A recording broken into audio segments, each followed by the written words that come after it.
మీ మోకాల నొప్పులకు ఎటువంటి సర్జరీ లేకుండా ఎపియాన్ పెయిన్ క్లినిక్ అందిస్తున్న అత్యాధునిక చికిత్స.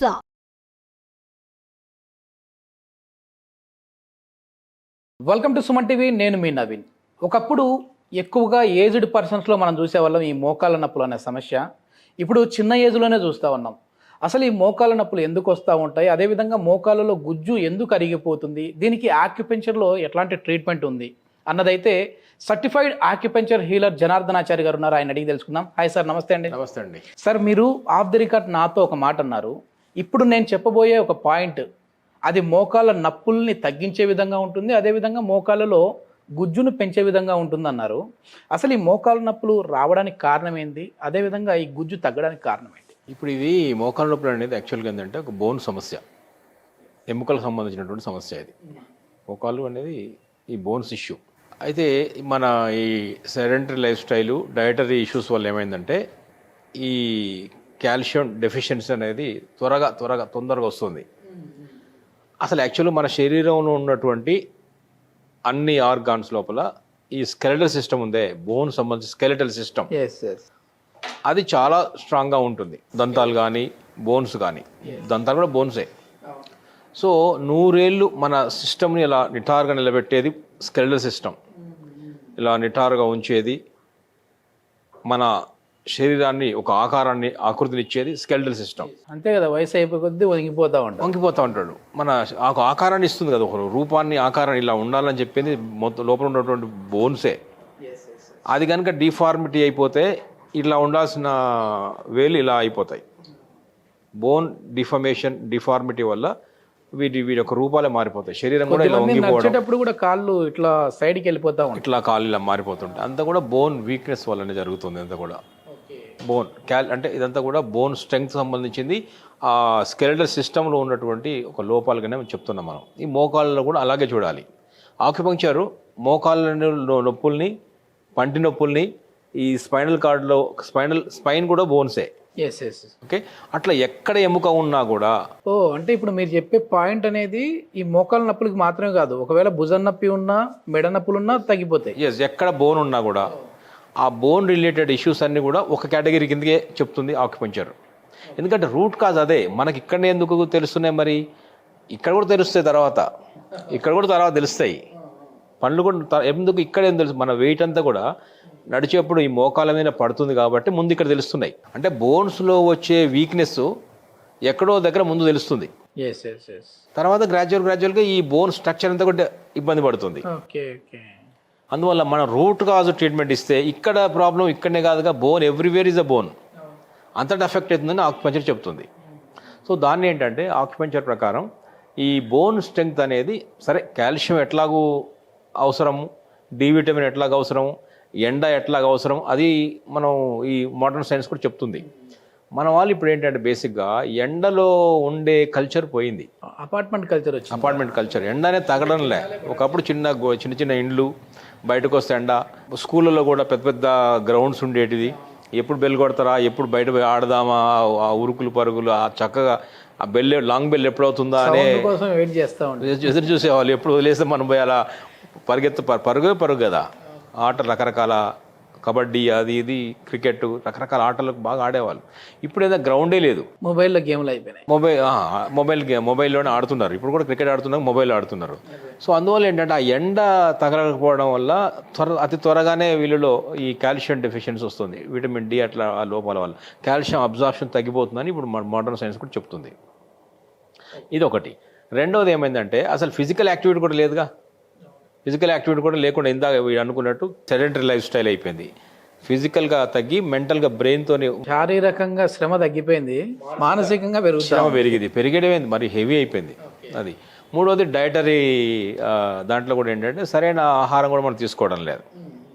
ఈ కాల్షియం రిచ్ ఫుడ్స్ కానీ, రుచి ఇంపార్టెంట్గా మనకు, రుచితో పోతున్నాం కదా. మన ఫాస్ట్ ఫుడ్స్, పిజ్జాలు, బర్గర్, బేకరీ ఐటమ్స్. సో వీటి వల్ల మనం చాలా దెబ్బతింటున్నాం. ఒకప్పుడు మంచిగా ఏదైనా ఫెస్టివల్ వస్తే నువ్వుల లడ్డూలు ఇట్లాంటివన్నీ తినేవాళ్ళు. ఇప్పుడు పిజ్జాలు, ఒక్కొక్క మీరు చూడండి ట్రెడిషనల్ ఐటమ్స్ లోపల. ఇప్పుడు సంక్రాంతి వచ్చింది అనుకో, సంక్రాంతి వస్తుంది, సంక్రాంతికి ఒక స్పెషల్ వంట ఉంటుంది. ఏది నువ్వులతో చేస్తారు, సకినాలు అంటారు, తెలంగాణ ప్రాంతం సకినాలు అంటారు, చక్కిలాలని ఆంధ్రాలో కూడా అంటారు. అదేంటంటే ఆ నువ్వులు మన బాడీకి హీట్ని జనరేట్ చేస్తాయి. హీట్ అంటే నువ్వులు హీట్ కదా, సో నువ్వులు చేసే వంటలు దీనికి ప్రత్యేకం. అట్లాగే దీపావళి ప్రాంతం వచ్చినప్పుడు, దీపావళి పండుగ వచ్చినప్పుడు మనం ఎక్కువ మేజర్ ఒక స్వీట్ చేసుకుంటాం. దీపావళి స్వీట్స్ నార్త్ ఇండియాలో కూడా స్వీట్స్ బాగా డిస్ట్రిబ్యూట్ చేసుకుంటారు. మన వాళ్ళు కూడా ఏం చేస్తారంటే ఈ అరిసెలు అని ఉంటుంది, ఐడియా ఉంది మీకు, అరిసెలు స్వీట్ చేస్తారు. ఏమవుతుందంటే స్వీట్ కూడా బాడీ లోపల ఆ నెయ్యితో చేసిన స్వీట్ కూడా ఏం చేస్తారంటే హీట్ జనరేట్ చేస్తుంది. సో మన వాళ్ళు ఏం చేశారంటే ఏ సీజన్ బట్టి ఏ ఆహారం తినాలో పండుగల ద్వారా కూడా చెప్పారు. ఇప్పుడు శ్రీరామనవమి ఎండాకాలం వస్తుంది, అది అప్పుడు మనం పానకం తాగమని చెప్పారు. బెల్లం పానకం, ఆ మిరియాల పొడి అందులో వేసి, శ్రీరామనవమి పానకమే కదా, అది చలవ. సో మనకు అంటే ఏ పండుగ ఏ సీజన్లో వస్తుంది దానికి తగ్గ ఆహారాన్ని దాన్ని ఒక నైవేద్యంగా అభివృద్ధి పరిచారు.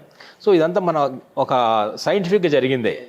సో ఇప్పుడు మన కాల్షియము తర్వాత బోన్ సమస్యకు వచ్చినప్పుడు ఏంటంటే ఈ ఆహారపు అలవాట్లో వచ్చినటువంటి మార్పులు అని మనం తెలుసుకోవాలి. అంటే బేకరీ ఐటమ్స్, పిజ్జాలు, బర్గర్ ఇందాక అన్నారు కదా, అవన్నీ కూడా ఏంటంటే సో ఓవరాల్ ఆరోగ్యం పోతుంది.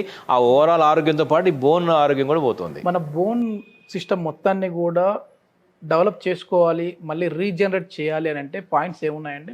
ఇప్పుడు ఆక్యుపెంచర్లో ఏం చెప్తాం అంటే మేము ఇది ఒక పర్టికులర్ ఒక ఎలిమెంటల్ ఇంబ్యాలెన్స్ అని చెప్తాం.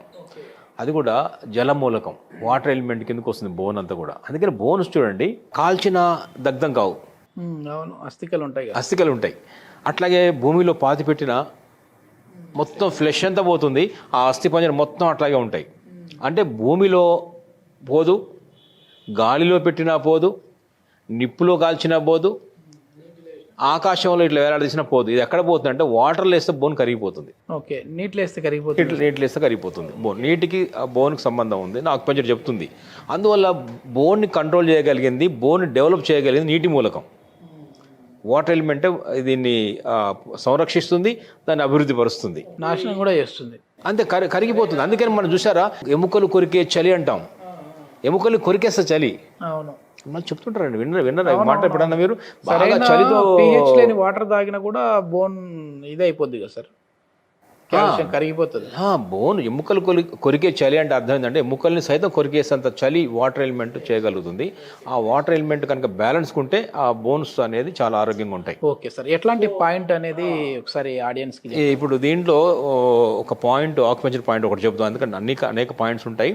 బట్ ఒక ఇంపార్టెంట్ పాయింట్, ఎవరికి వాళ్ళు చేసుకునే విధంగా తమ యొక్క ఈ మోకాల నొప్పులకు పరిష్కారంగా ఇతరత్ర ఎక్కడ బోన్స్లో ఉండే ఇబ్బందులు, దంతాల ప్రాబ్లమ్స్ కానీ, స్పైనల్ కార్డ్ నొప్పులు కానీ, వెన్నెముక నొప్పులు, ఇక్కడ నొప్పి అంటాం కదా, బండి పోతున్నప్పుడు ఇక్కడ వచ్చింది అంటారు కదా, ఆ నొప్పులన్నిటి కూడా చెక్ పెట్టేటటువంటి ఒక అద్భుతమైన పాయింట్ ఒకటి చూద్దాము.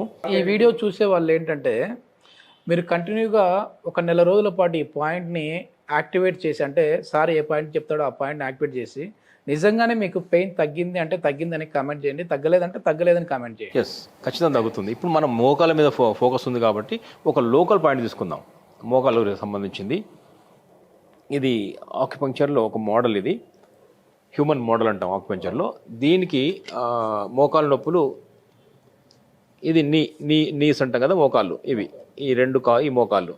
దీనికి ఎగ్జాక్ట్ బ్యాక్ సైడ్లో దీని పాయింట్ ఎక్కడ ఉందంటే ఎగ్జాక్ట్గా మోకాళ్ళకు రెండు కాళ్ళలో కూడా ఉంది. ఈ మోకాళ్ళకి ఎగ్జాక్ట్గా బ్యాక్ సైడ్ అండి, వెనక భాగం ఇక్కడ బ్యాక్ సైడ్. ఈ బ్యాక్ సైడ్లో ఇలా కాలు వంచినప్పుడు ఒక మడత వస్తుంది, క్రీజ్ అంటాము. ఈ క్రీజ్ ఎగ్జాక్ట్ మధ్యలో ఉంటుంది, క్రీజ్ ఇలా ఈ దీనికి మధ్య భాగంలో ఉంటుంది. అది UB40, ఆ పాయింట్ పేరు మీరు గూగుల్ చేసుకుని తెలుస్తుంది, యూరినరీ బ్లాడర్ 40 పాయింట్. అది ఈ ఎగ్జాక్ట్గా ఈ మడతలో, ఈ మడత ఉన్నప్పుడు ఈ మధ్య భాగంలో ఉంటుంది UB40, ఎగ్జాక్ట్గా మోకాలు వెనకాలే ఉంటుంది ఇది. కాబట్టి ఇక్కడ ఈ ఎనర్జీ సిస్టమ్ లోపల ఇక్కడ టెండాన్స్, ఇక్కడ లిగమెంట్స్, ఇక్కడ ఉన్నటువంటి బ్లడ్ సర్క్యులేషను, ఇవన్నీ కూడా చాలా ప్రాపర్గా ఇంప్రూవ్ కావడానికి ఈ పాయింట్ ఉపయోగపడుతుంది. ఎంతసేపు మనం ఇక్కడ ఏంటంటే మనం మామూలుగా పెన్తో కూడా చేసుకోవచ్చు. ఇది ఒక పెన్ కానీ ఒక జిమ్మీ కానీ తీసుకోవచ్చు, ఒక జిమ్మీతో కూడా చేసుకోవచ్చు. ఈ వెనుక భాగం లోపల ఇక ఎగ్జాక్ట్ మధ్య ఈ UB40 అనే భాగంలో ఇలా మెల్లగా ప్రెస్ చేయొచ్చు. ఇట్లా అక్కడ పెన్ను కానీ ఇలాంటి జిమ్మీ కానీ లేదంటే ఒక ఫింగర్తో కూడా చేసుకోవచ్చు. అక్కడ కొంచెం పించింగ్ ఉంటుంది, కొంచెం నొప్పి ఉంటుంది, పించింగ్ అంటే ఆక్యుపంచర్ పాయింట్ అది. అక్కడ ఒక 60 సెకండ్స్ చేయొచ్చు.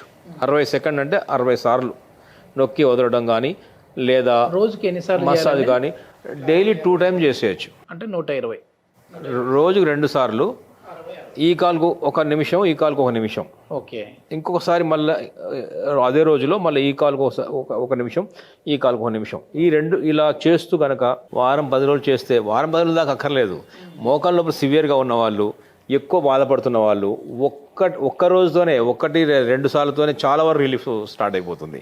ఈ పాయింట్ అంత అద్భుతమైన పాయింట్ అంటే యాక్చువల్గా ఇక్కడ నుంచి దీని ఇంపాక్ట్ ఇక్కడ నుంచి ఇక్కడ దాకా ఉంటుంది. అంటే లోవర్ బ్యాక్ నుంచి ఇక్కడ నొప్పినా కూడా ఈ పాయింట్ పనిచేస్తుంది.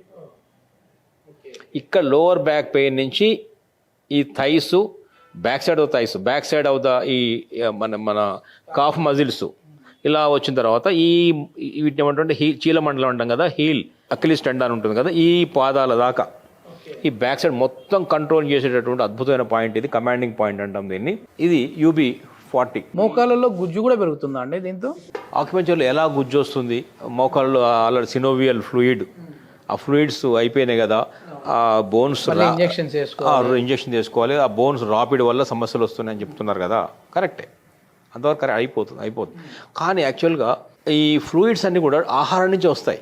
ఓకే. బాడీ తయారు చేసుకుంటుంది. అది ఎక్కడ ప్రాబ్లం వచ్చింది మనకు? అది యాక్చువల్గా ప్రాపర్ డయట్ తీసుకోకపోవడం వల్ల, ప్రాపర్ డైజెస్ట్ కాకపోవడం వల్ల, ఆ essence of the foods that we take అది శరీరాన్ని పట్టకపోవడం వల్లనే ఈ ప్రాబ్లమ్స్ వస్తున్నాయి అంటున్నాం మేము. దీన్ని ఎక్కడి నుంచో బయట నుంచి, ఏ ఆహారం కూడా బయట నుంచి ఇవ్వాల్సిన పని లేదు. ఇక్కడ ఒక ఎముక ఉంది, ఇక్కడ ఒక సినోవియల్ ఫ్లూయిడ్ ఉంది, అక్కడ టెండాన్, లిగమెంట్ ఇవన్నీ ఉన్నాయంటే మన శరీరం నిర్మించుకుంది, శరీరం దాన్ని కాపాడుకుంటుంది కదా. అదంతా కూడా ఆహారమే. మనం మొదటి నుంచి చెప్తున్నాం, ఆహారమే ఔషధం, శరీరమే వైద్యుడు. ఆహారం ఇవ్వండి, ఆ శరీరానికి ఏది అవసరమో ఆ ఆహారం ఇవ్వండి, అది వైద్యంగా దాన్ని సరిపోయే విధంగా మలుచుకునే శక్తి దానికి ఉంది. మనం ఇంత ఆహారం తింటున్నాం అండి. ఏం తింటున్నాం? ఇంత అన్నము, పప్పు, కూర, సాంబారు, చట్నీ, పెరుగు అన్నీ తింటున్నాం. దాన్ని ఈ డైజెస్టివ్ సిస్టమ్ ఏం చేస్తుందంటే బాడీ కావాల్సిందేదో అన్ని విధాలుగా అదే కన్వర్ట్ చేసుకుంటుంది. అంటే కార్బోహైడ్రేట్స్గా, ప్రోటీన్స్గా, విటమిన్స్గా, ఫ్యాట్గా, మినరల్స్గా అన్నిటికీ అదే తీసుకుంటుంది కదా. మనం సపరేట్ తింటున్నాం ఏంటి? మనం అన్ని కలిపి తింటున్నాం. శరీరానికి ఆ శక్తి ఉంది కాబట్టి మనం ఏది ఇక్కడ ఫ్లూయిడ్ అయిపోయినా కూడా ఇక్కడి నుంచి కనుక ప్రాపర్గా ఇక్కడ సిస్టమ్ కనుక ప్రాపర్గా ఉంటే, డైజెస్టివ్ సిస్టమ్, ఆకలి అయ్యింది, బాగా తిన్నాము, అరిగింది అంటే అక్కడి నుంచి సారాలు తప్పకుండా ఫ్లూయిడ్ని కూడా పెంచుతాయి. ఈ మూమెంట్ అనేది మాత్రం ఉండాలి, అట్లే యాక్టివిటీ ఉండాలి. మనం ప్రెషర్ పాయింట్ చేయాలి, అక్కడ బ్లడ్ సర్క్యులేషన్, ఎప్పుడు ఒక రిపేర్ జరగాలంటే అక్కడ బ్లడ్ సర్క్యులేషన్ వెళ్ళాలి. ఆక్యుపంచర్ అదే చేస్తుంది. ఈ పాయింట్ స్టిమ్యులేషన్ వల్ల అక్కడ బ్లడ్ సర్క్యులేషన్ పెరుగుతుంది. ఓకే, అక్కడ టెండాన్స్, లిగమెంట్స్ నరిష్ అవుతాయి, వాటికి ఎనర్జీ అందుతుంది. అందినప్పుడు ఏంటంటే అక్కడ స్టాగ్నేషన్ ఉందే, అక్కడ ఏదైతే ఎనర్జీ అందడం లేదో అలా స్టిఫ్నెస్ వచ్చింది కదా, మూమెంట్ లేకుండా పోయింది, దాన్ని అది కదిలేలాగా చేయగలుగుతుంది. ఓకే. ఇది మొత్తానికి ఏంటంటే ఇది కేవలం మోకాళ్ళ నొప్పులు మాత్రమే కాదు, బాడీలో మీ బోన్ స్ట్రెంగ్త్ అన్నింటినీ పెంచుకునే విధంగానే ఈ పాయింట్స్ అయితే ఉన్నాయని చెప్పేసి అంటూ ఉన్నారు. సో థ్యాంక్ యూ సార్, చాలా మంచి ఇన్ఫర్మేషన్. నమస్తే అండి.